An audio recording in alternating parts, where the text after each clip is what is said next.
ይሄንን ባሳየህ ገልጬ ሙሉ ለሙሉ ቀይ ሆኗል። በቃ ይሄኛው አይነት ነገር እዚህ ወደ ሰውነቴም ተዛምቷልና አንዳንዴ በዚህ በኩል ያለው እግሬም እንደመያዝ ይለኛልና ይዘኛል። አንዳንዴ ለሊት በቃ ሙሉ ህመሙ የሚበረታው በቃ ለሊት ነው። እንቅልፍ የለም።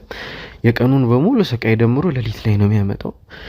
ያ እንዳለ አቅሜን እያዳከመው መጣ። አቅም አሳጣኝና እሱ እየተደማመረ እኔ በቻልኩት አቅም እንግዲህ ወደ ጸበልም ለመሄድ ሞክሬ ነበረ። በሃይማኖት ደግሞ ያሉትንም እንግዲህ አባቶች ሃይማኖት አባትም ለማግኘት ሞክሬ ነበር። ያለውን ነገር ጠዋትም እንግዲህ ወደ ጥምቀት ቦታ ሄዳለሁ። ከዛ በኋላ ወደ ስራ መቀ ያለውን ነገር እንቀጥላለን። ያው እንግዲህ በእኛ ስራ እንደምታውቀው ቀን ለሊት የሚባል ነገር የለም።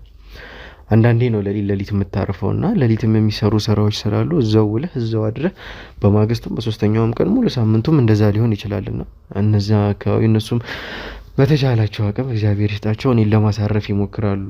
ሙሉ ጫካውን ለመክበብ ሙሉ እንግዲህ እኔ ተስፋ እንዳልቆርጥ እንደዛ አይነት ፊት እንዳላሳይ ያለውን ነገር እኔ ሌላ ነገር ላለማውራት በጣም ይጠነቀቃሉ። በጣም እንግዲህ የተቻላቸውን አቅም ለኔ አድርገዋል። እናንተም እንደምታደርጉት ሁሉ እንግዲህ ሁሌም ቼክ እንደራረጋለን። ያለንበትን የደረስንበትን ተመሳሳይ ኬስ ስለሆነ እየሰራን ያለነውና በዛ ነው። አሁን ግን በጣም በቃ አቅሜን እያሳጣኝ ሐኪሞቹም ተስፋ እየቆረጡብኝ ያሉ ይመስላል። ፊታቸው ላይ ንግግራቸው ላይም ማየው ነገር እንደዛ ነው። ከምንም በላይ ያው የቤተሰብም ነገር ያሳስባልና